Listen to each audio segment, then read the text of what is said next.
আবাজান মানুষের ইচ্ছা অনেক কিছু থাকে, মানুষের ইচ্ছা অনেক কিছু থাকে। ইচ্ছা থাকা সত্ত্বেও আল্লাহ রব্বুল আলামিন সেই কাজ করতে দেয় না। আমার মহান রব্বুল আলামিন যদি না চান, আমার মহান রব্বুল আলামিন যদি না চান, তবে বান্দার দ্বারা সেই কাজ করা কখনো সম্ভব হয় না। আমার মহান মালিক চাইছে আজকে আপনি আর আমি মসজিদের মধ্যে আসবো, জিকির মাহফিলে আসবো, জামাতের সাথে নামাজ পড়বো, এরপর কিছুক্ষণ আলোচনা শুনবো, জিকির করব, মোনাজাত দিব, চোখের পানি ছেড়ে ছেড়ে কাঁদবো, মায়ের জন্য কাঁদবো, বাবার জন্য কাঁদবো, নিজের জন্য কাঁদবো, ফ্যামিলির জন্য কাঁদবো, ছেলে সন্তানের জন্য দোয়া করব, এরপর বাড়ি যাব। এই জন্য আপনি আর আমি আজকে মসজিদে আসতে পারছি। আর যদি মনে করি আমি আসছি আমার ক্ষমতা বলে আসছি, আমার ক্ষমতা বলে আসছি, তাহলে দেখা যাবে কিছুক্ষণ পর পেটে ব্যথা ওইটা হাসপাতালে শুইয়া আল্লাহ তাআলা কাল কিয়ামতের ময়দানে বান্দারে প্রশ্ন করবে। কথা যখন আইসেই গেছে কিছুটা কই একটু।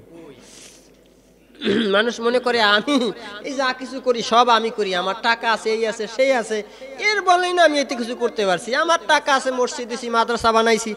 এরকম ধারণা মানুষের আছে না নাই? আসলে টাকা পয়সা থাকলে কি মসজিদ হয়? কারো কারো টাকা পয়সা আছে কিন্তু সিনেমা হল হয়, আছে না নাই? হ্যাঁ, যাত্রা গান হয়, আছে না নাই? কারো কারো টাকা নাই কিন্তু যেই টাকা আছে সেই টাকা দিয়ে মসজিদ হয়। কারো কারো টাকা নাই কিন্তু অল্প টাকা আছে, সেই টাকা দিয়ে মসজিদ হয়। কাল কিয়ামতের ময়দানে মানুষেরা মনে করবে আমার নেকি আছে, নেকির বলে আমি জান্নাতে যাব। নাউজুবিল্লাহ। নেককার পরহেজগার বাবাজি আমার, সাবধান হয়ে যান। নেকের বলে কেউ জান্নাতে যেতে পারবে, নেকের কারণে, নেক দিয়া কেউ জান্নাতে যাইতে পারবে। নেকের অহংকার আমাদের মধ্যে আছে না নাই?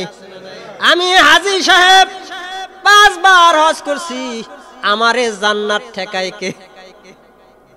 আমি তাহাজ্জুদের নামাজ পড়ি, আমার জান্নাত ঠেকায় কে? আমি তাসবিহ তাহলিল আদায় করি, সকাল সন্ধ্যা জিকির করি, আমি কালামুল্লাহ মাজিদের তেলাওয়াত করি, 3টা পোলা আলেম, 2টা মাইয়া তাও আলেমা হাফেজা, আমার জান্নাত ঠেকায় কে? এই রকমের গৌরব আমাদের মধ্যে আছে না নাই? 5 ওয়াক্ত নামাজ ইমাম সাহেবের পিছনে যাইয়া জামাতের সাথে আদায় করি, আমার জান্নাত ঠেকায় কে? এই রকম অহংকার করনেওয়ালা মুসল্লি সমাজে আছে না না? আমি হলাম দানবীর, আমি যেই দান করি এই আর সবগুলা যদি আল্লাহ দেয় তাইলে এইটাই তো জান্নাতে চলে যাবো গা। ভাইবা বৈশা রয়েছেন, যা হয়ে যাবে উল্টা। আল্লাহ এই কথা যে ভাবে মনে মনে, এই কথা আমার আল্লাহ তাআলা জানে কি জানে না? এজন্য কাল কিয়ামতের ময়দানে আল্লাহ তাআলা কইব, এ বান্দা ইবাদত কেমন করছো টোছো? কয় আল্লাহ 5 ওয়াক্ত নামাজ তো ইমাম সাহেবের পিছনে জামাতের সাথে আদায় করছি, এগুলো একদিনও মিস্টেক করি নাই। এরপর মনে পড়ে না, 40 বছর 45 বছরে কোনোদিন নামাজ টামাজ মিস করছি, আমার মনে পড়ে না। এরকম কন্যাওয়ালা মুসল্লি আছে না নাই? কয় তারপর তো হুজুর এটা তো বাদ হয়ে দিলাম, তাহাজ্জুদ তো মিস করি না, এইটাও আজকে 25-30 বছর ধরে আমি পড়ি, রেগুলার পড়ি। হুজুর আছে না নাই? হুজুর আপনি কি আমার দেখছেন মসজিদ থেকে বাইরে হইতে? জিকিরটাও তো করি, আল্লাহরে কইবা আল্লাহ এই নামাজও পড়ছি, তাসবিহ তাহলিলও আদায় করছি, কোরআনের তেলাওয়াতও করছি, যেই নাকি তুমি যেই কথা কইছো একটা হরফ পড়লেই 10টা নেকি। বাপ রে বাপ!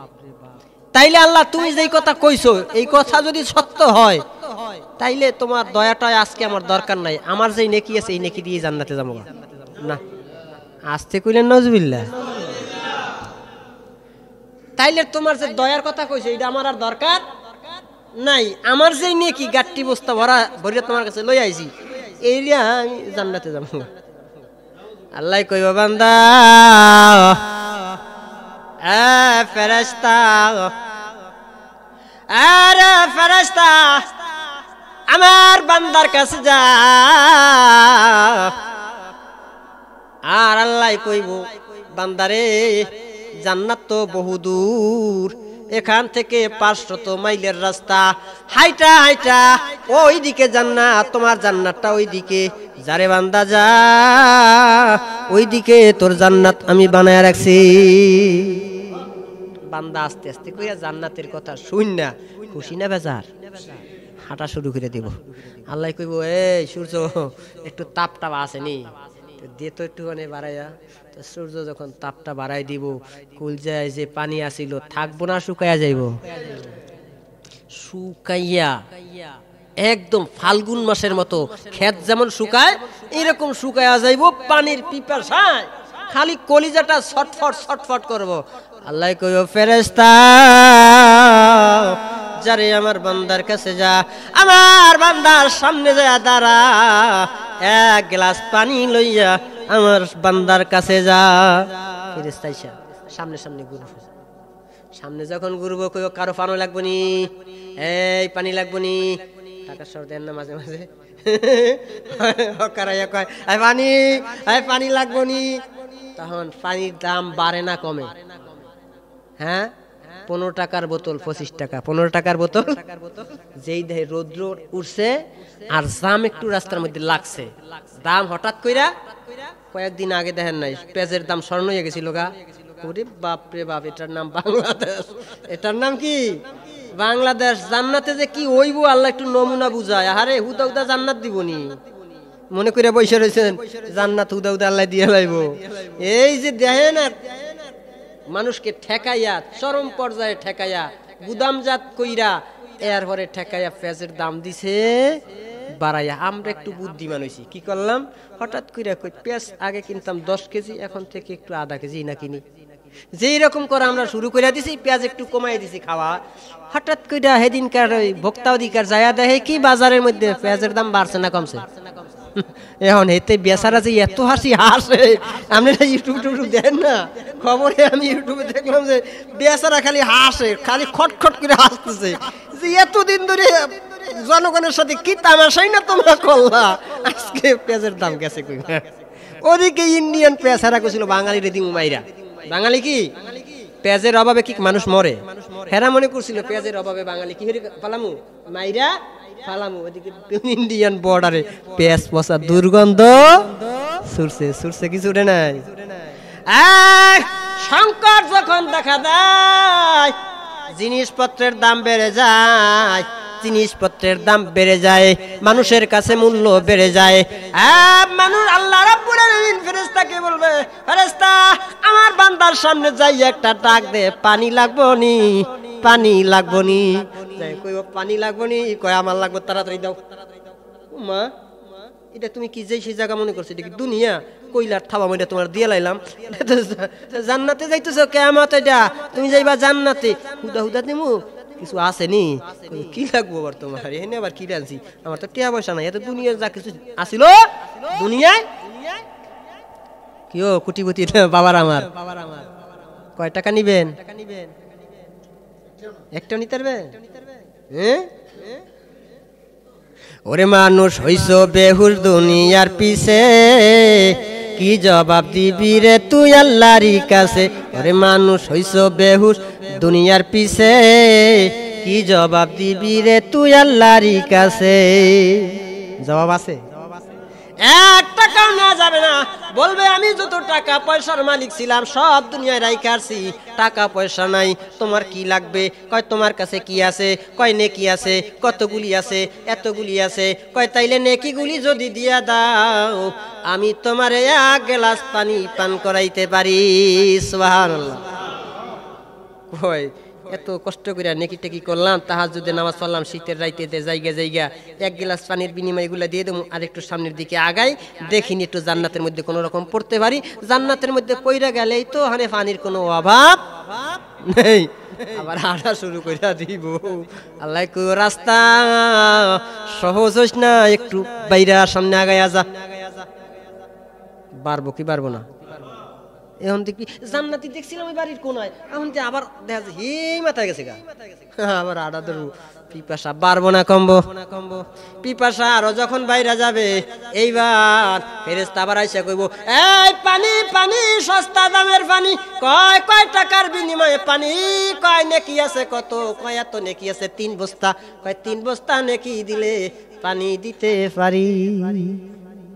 নেকি টিকিট দা করবো কি আগে জান বাঁচাই, আগে কি বাঁচাই বলা মাইয়া পারে সব কিছু পারে, আগে নিজের জান চাচা, নিজের জান আগে বাঁচা। আমার মা একটা ঘটনা কইছিল, কয় কোন সালে জানি বন্যা হয়েছিল নাকি 88 না কত এরকম নাকি বন্যা হয়েছিল, তো এইরকম বন্যার সময় তো বন্যার পানি তো আইসা গেছে গা, বন্যার পানি যখন আসছে তখন সন্তান মা সন্তানকে ভালোবাসে কি বাসে না, বন্যা যখন চলে গেছে এক মা পাগল পারা হইয়া কান্দে, এই বাড়ি যায় ওই বাড়ি যায়, আর শুধু মা সাথীদের সাথে বৈশা বৈশা শুধু কান্দে। মা আমার বলছিল কয় ওই মহিলা শুধু কান্দে আর কান্দে, চোখের পানি মরণের আগ পর্যন্ত ওই মহিলার শুকায় নাই। কেন কান্দে?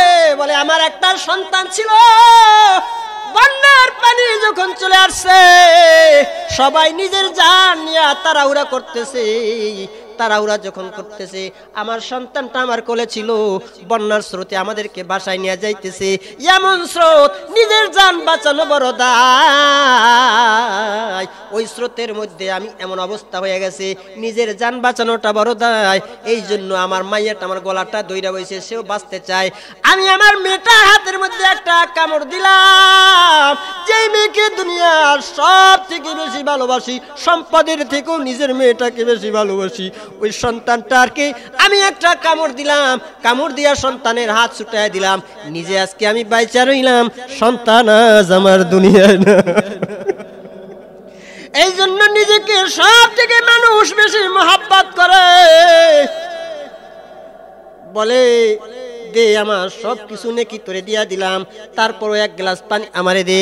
এখন যখন পানি খাইবো, পানি খাওয়ার পরে বলবে এটা তো দুনিয়া না, এটা তো কিয়ামতের ময়দান, হুশ ফিরে আসবে, কামটা করলাম কি নেকি যা ছিল সব তো দিয়া দিলাম, এখন আমি জান্নাতে যাব কি দিয়া? আল্লাহ কইব রে বান্দা কই যাও? বান্দা তো দুনিয়া যেমন ধোঁকাবাজি করে, আল্লাহর সাথে ওই দিন যাই ধোঁকাবাজি পলাইয়ে টলাইয়ে নি দেখি কোনো রকম একটু যাইতে, আল্লাহর সাথে চেষ্টা করো। কই যাও? জান্নাতে যাই, তুমি না কইলা? কই এখন জান্নাতে যাবি কেমনে? তোর তো নেকির বিনিময়ে তুই জান্নাতে যাবি, নেকির কারণে তোর নেকি আসেনি, আল্লাহ তো দিয়ে দিছি। বান্দা এক গ্লাস পানির দাম সব নেকি গুলো দিয়ে দিলি, বান্দারে তুই তো মনে করছিলি নাকের দ্বারা জান্নাতে যাইবি, এখন দেখা যায় তুই তো জান্নাতের কাছেও যাইতে পারবি না। আরে বাজান, নেকের দ্বারা জান্নাতে যাইবেন, তাহাজ্জুদ দিয়া জান্নাতে যাইবেন, নামাজ দিয়া জান্নাতে যাইবেন, তাসবিহ তাহলিল দিয়া জান্নাতে যাইবেন, কোরআনের তেলাওয়াত দিয়া জান্নাতে যাইবেন। না রে বাজান, না না না, আল্লাহ তাআলার দয়ার মায়া ছাড়া কোনো বান্দা জান্নাতে যেতে পারবে না। জান্নাতে যাইতে মনে চায়? চায়? তাইলে কি লাগবে? কি লাগবে? নেক লাগবে। কি লাগবে? নেক ছাড়া আল্লাহর জান্নাতে যাওয়া, হ্যাঁ দয়া লাগবে। কি লাগবে? অনুকায় নেক দয়া লাগবে। কি লাগবে? নেক তো লাগবেই। সব থেকে বড় যেটা জিনিস সেটা লাগবে কি? মালিকের দয়া। এই যে মালিকের দয়া মালিকের থেকে দূরে থাকলে হয় নাকি মালিকের কাছে কাছে থাকলে হয়? আরে আল্লাহ তাআলার বান্দা তো বান্দা, আল্লাহ তাআলা এমন এক আল্লাহ, ল্যাংড়া বান্দা ওটাও আল্লাহর বান্দা, সুন্দর বান্দা ওটাও আল্লাহর বান্দা।